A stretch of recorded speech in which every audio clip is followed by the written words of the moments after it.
늦은 밤 작은 편의점 안은 형광등 불빛 아래 고요했습니다. 도시의 소음은 이미 잦아들었고 남은 건 냉장고 모터 돌아가는 소리와 바코드 찍히는 전자음뿐이었지요. 그곳에서 박지연은 알바 유니폼을 입은 채 진열대를 정리하고 있었습니다. 26, 대학을 막 졸업했지만 여전히 취업 준비생의 신분이었고 생활비와 학자금 대출 이자 때문에 하루하루가 팍팍했습니다. 그래도 지연은 버텨야만 했습니다. 이 좁은 편의점이 그녀의 내일을 붙잡아주는 유일한 자리였으니까요. 그때 문이 덜컥 열리며 바람이 스며들었습니다. 낡은 모자를 눌러 쓴 노인이 천천히 안으로 들어왔습니다. 해진 잠바와 닳아버린 신발, 그리고 손에는 낡은 손수레가 들려 있었지요. 이 동네 사람들이라면 누구나 알만한 노인이었습니다.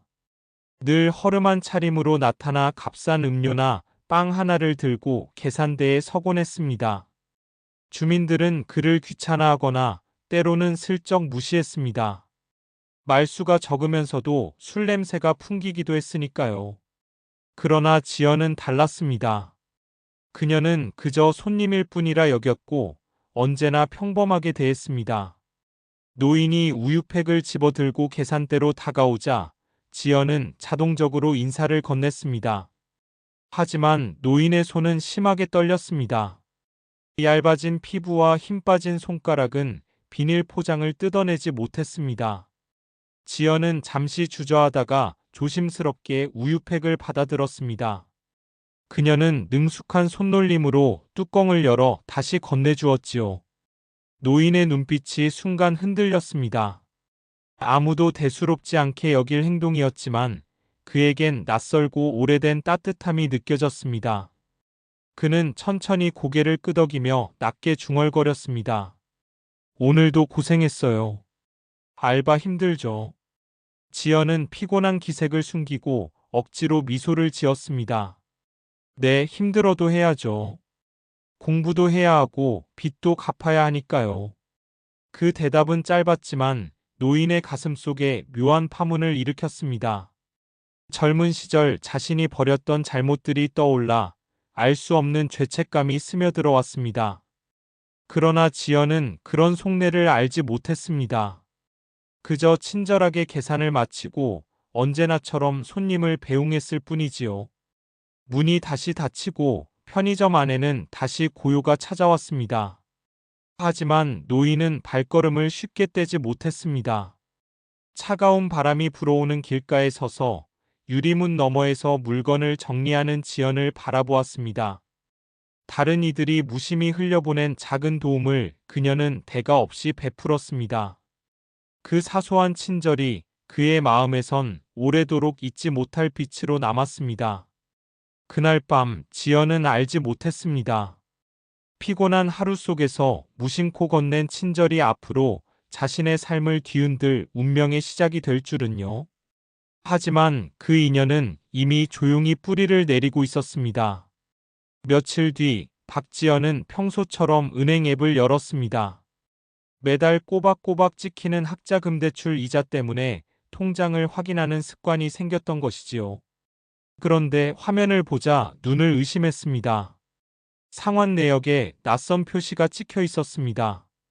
얼마 전까지 분명히 남아있던 잔액이 줄어 있었던 겁니다. 처음엔 단순한 오류라고 생각했습니다.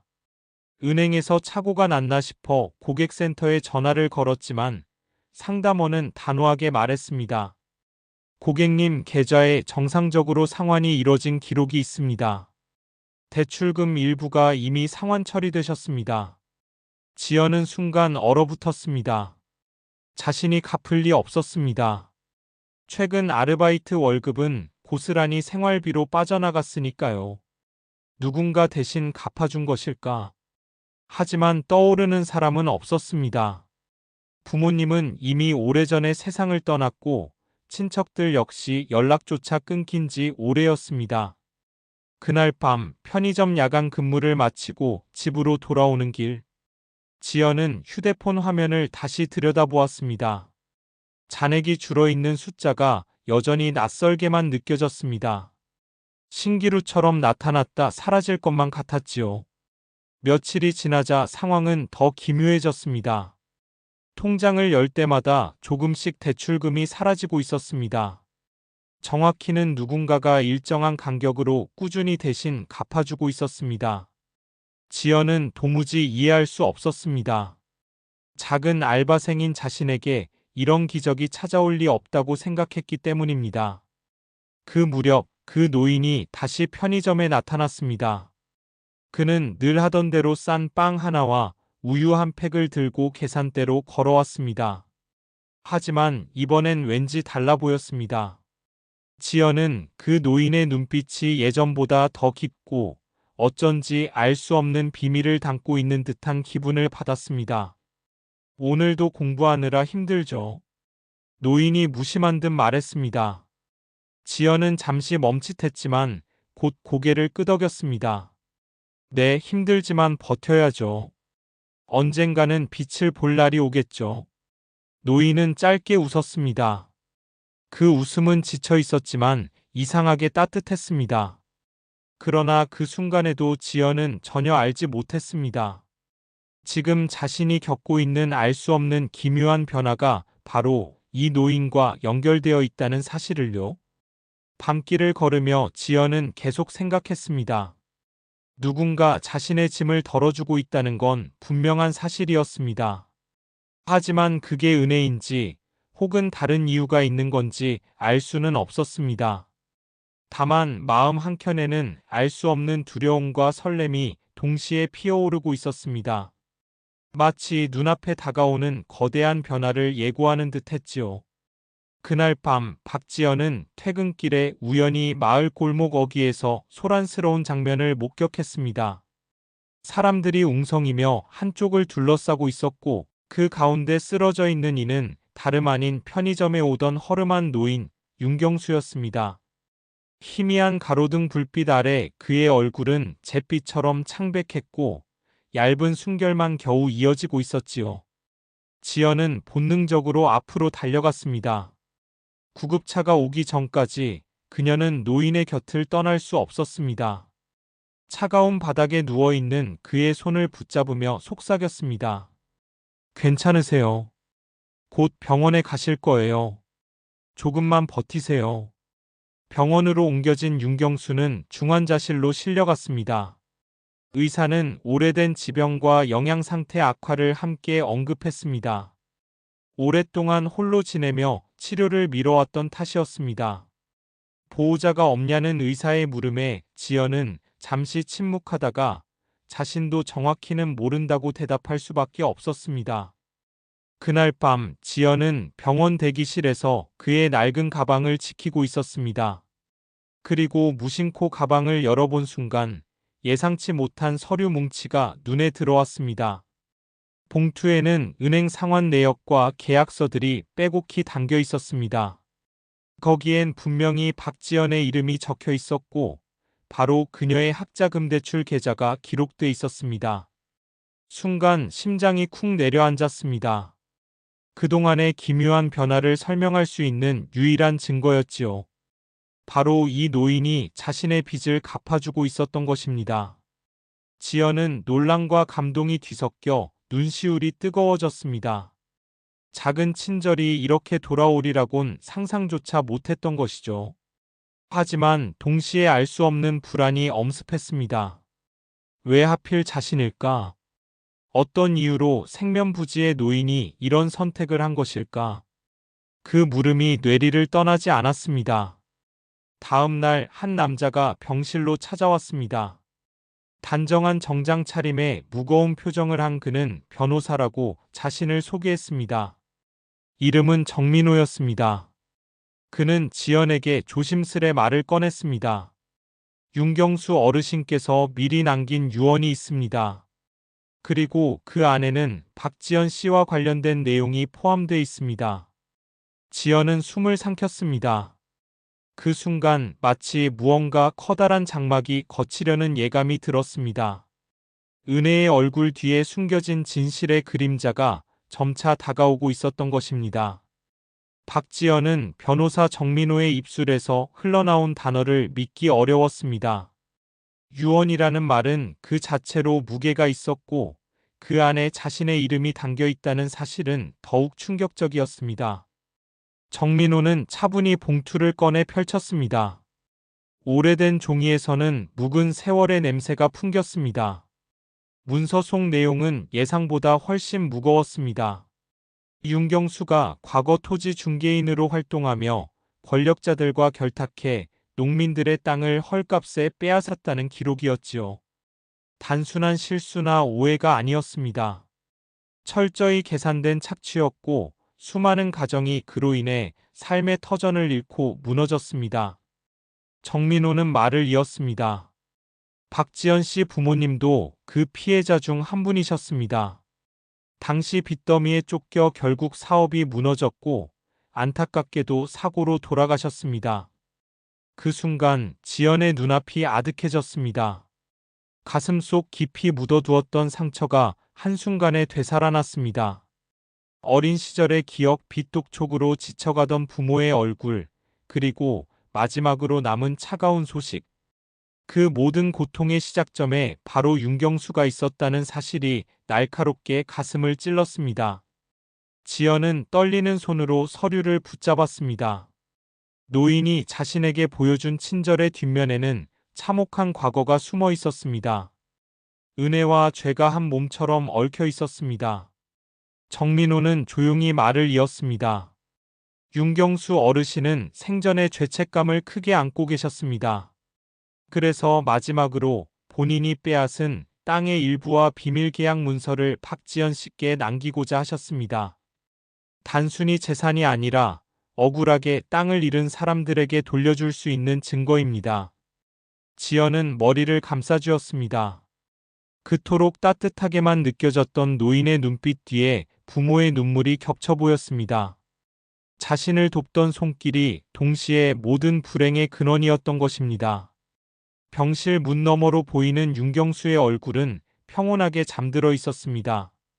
그러나 지연의 마음은 갈기갈기 찢겨나가고 있었습니다.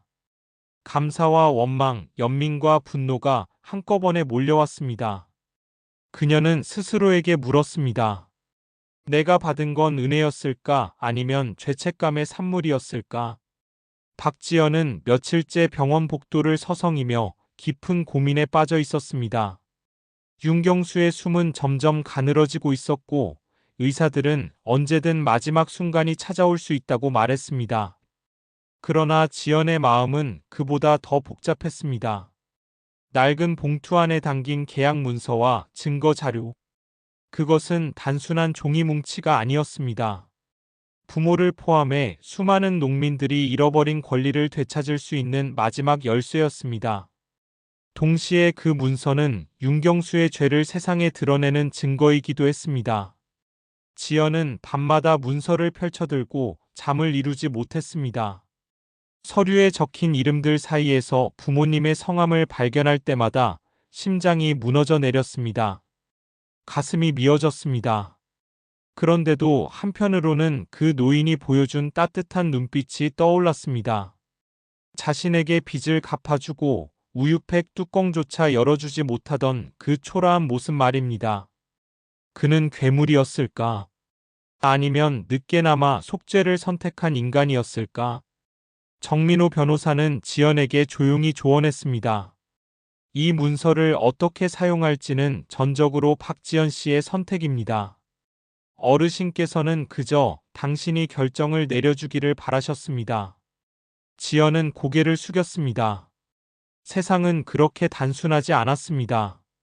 문서를 공개하면 많은 이들이 권리를 되찾을 수 있을 겁니다. 그러나 동시에 자신이 은혜를 받았다고 믿었던 기억은 철저히 배신으로 변할지도 모릅니다. 병실에 들어가면 윤경수는 여전히 눈을 감고 있었습니다. 그의 얼굴은 고통스러우면서도 어딘가 편안해 보였습니다. 마치 모든 걸 내려놓고 마지막을 기다리는 듯 했지요. 지연은 침대 곁에 앉아 속삭였습니다. 왜 하필 저였습니까? 왜 저한테 이런 걸 남기셨어요? 대답은 돌아오지 않았습니다. 대신 기계음만이 병실을 가득 메웠습니다. 밖으로 나와 창가에 서니 도시의 불빛이 흔들리며 반짝이고 있었습니다. 지연은 느꼈습니다. 자신의 삶이 이제 더 이상 예전으로 돌아갈 수 없다는 사실을요. 은혜와 죄책감 사이, 감사와 원망 사이. 그녀는 분명 선택해야 했습니다. 이제는 도망칠 수 없었습니다. 윤경수의 호흡은 점점 더 옅어지고 있었습니다. 의사들은 이제 시간이 얼마 남지 않았다고 했습니다. 병실 안은 무겁게 가라앉았고 박지연은 그의 곁에서 눈을 떼지 못했습니다. 마음속에는 여전히 답을 알 수 없는 질문이 맴돌았습니다. 그가 남긴 것은 과연 은혜였을까? 아니면 씻을 수 없는 죄의 흔적이었을까? 그리고 마침내 고요한 새벽녘, 윤경수는 마지막 숨을 내쉬고 조용히 눈을 감았습니다. 그의 얼굴은 오랜 세월 동안 무겁게 짓눌러왔던 짐을 내려놓은 듯 이상하리만치 평온해 보였습니다. 장례식은 소박하게 치러졌습니다. 찾아온 일하곤 몇몇 낯선 얼굴뿐이었고 그마저도 오래 머물지 않았습니다. 화환 한두 개와 퇴색된 사진 한 장이 그의 삶을 증명하듯 남아있었지요. 지연은 장례식장 한편에서 묵묵히 자리를 지켰습니다. 그는 결국 끝까지 외로운 사람이었습니다. 장례가 끝난 후 변호사 정민호가 지연을 불렀습니다. 그는 두툼한 봉투와 작은 열쇠 하나를 건넸습니다. 이건 어르신께서 마지막으로 남기신 유산입니다. 문서와 함께 작은 창고의 열쇠도 맡기셨습니다. 안에 중요한 것들이 있으니 박지연 씨가 직접 확인하셔야 합니다. 며칠 뒤 지연은 변호사와 함께 낡은 창고 문을 열었습니다. 습기와 먼지 냄새가 가득한 공간 속에는 오래된 상자들이 층층이 쌓여 있었습니다. 상자를 하나씩 열자 땅 문서, 계약서, 거래 장부 같은 자료들이 나왔습니다. 그 속에는 수많은 사람들의 이름과 도장이 찍혀 있었습니다. 억울하게 땅을 빼앗긴 이들의 명단, 그리고 그 과정이 고스란히 기록돼 있었지요. 지연은 상자 속에서 부모님의 이름을 발견하고 숨을 삼켰습니다. 어릴 적 기억 속 희미하게 남아있던 농지의 주소도 그 안에 적혀 있었습니다. 손끝이 떨렸습니다. 정민호는 말했습니다. 이 자료들은 단순한 과거의 흔적이 아닙니다.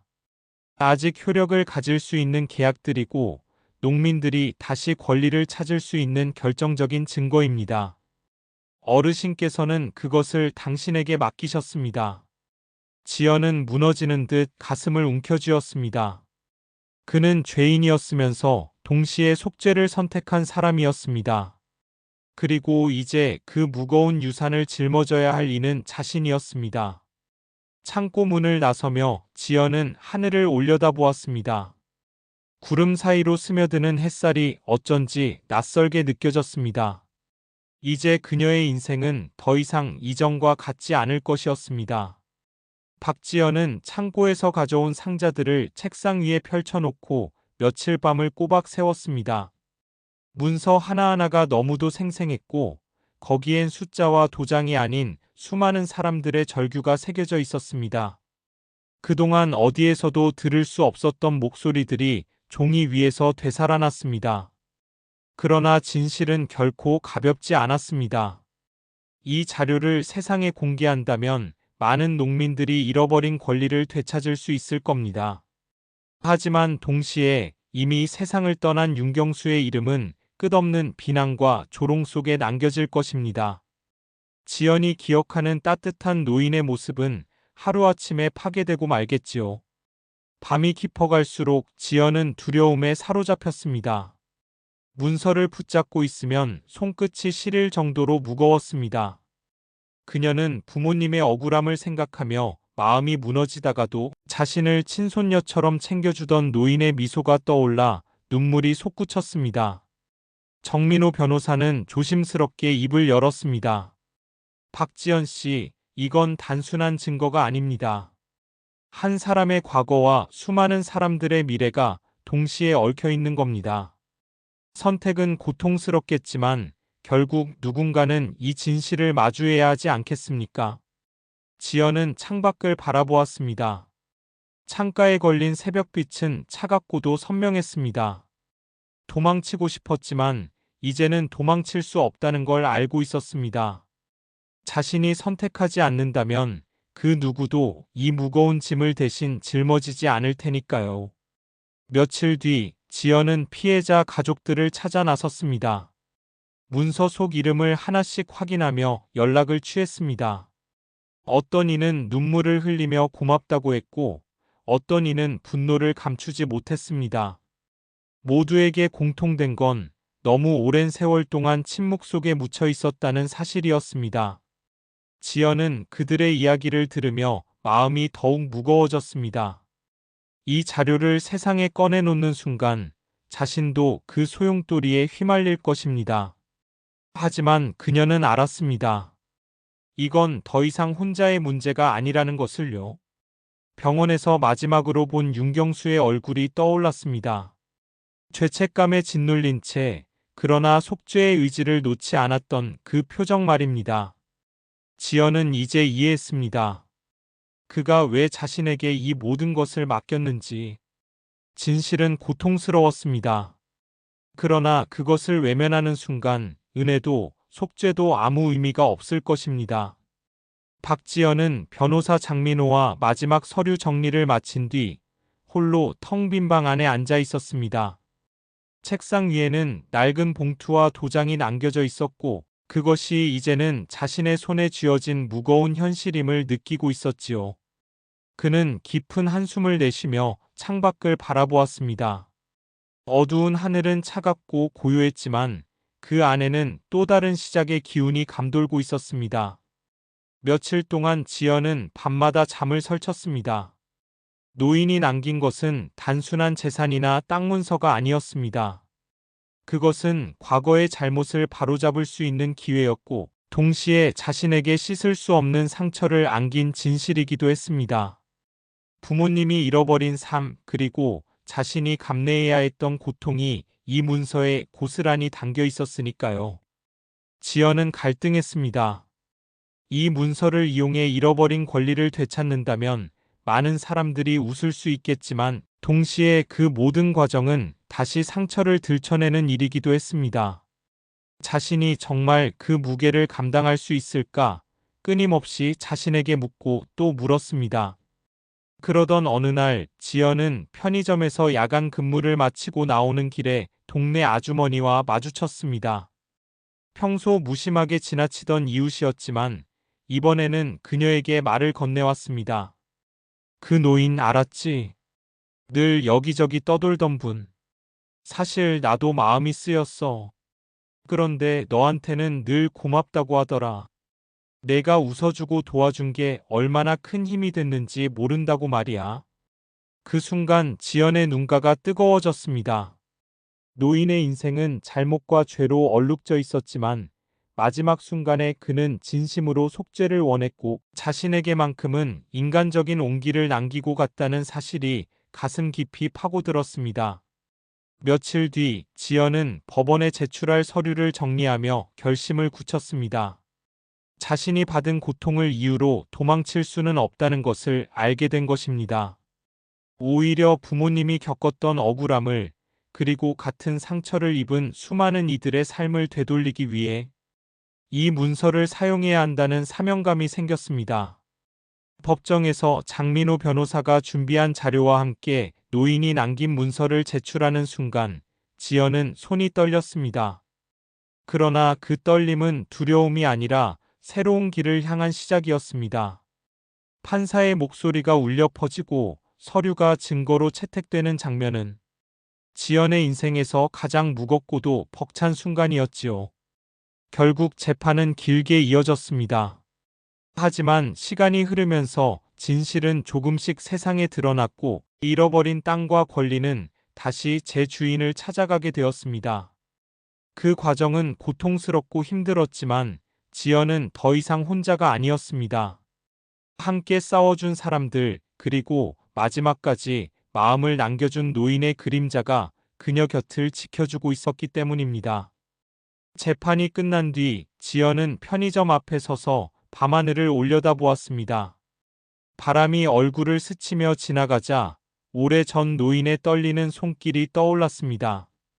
은혜였는지 죄책감이었는지 알 수 없지만 그 마지막 선물이 지금의 자신을 여기까지 이끌어 주었음을 부정할 수 없었습니다. 지연은 조용히 속삭였습니다. 이제부터는 제가 짊어지고 가겠습니다. 끝까지 책임지고 끝까지 지켜내겠습니다. 그 말은 바람에 흩어졌지만 분명 어딘가에서 들려온 듯 했습니다. 아마도 노인이 마지막으로 남긴 미소가 그 답이었을 것입니다. 박지연의 길은 여전히 고되고 험난했지만 이제는 더 이상 도망치지 않았습니다. 과거의 상처와 진실을 온전히 껴안고 앞으로 나아가는 삶을 선택한 것입니다. 그리고 그 선택이야말로 그녀가 새롭게 살아갈 길의 시작이었습니다. 오늘도 감사합니다. 구독과 좋아요를 눌러주세요. 그리고 댓글로 어디에서 듣고 계시는지 소감 한마디 남겨주세요.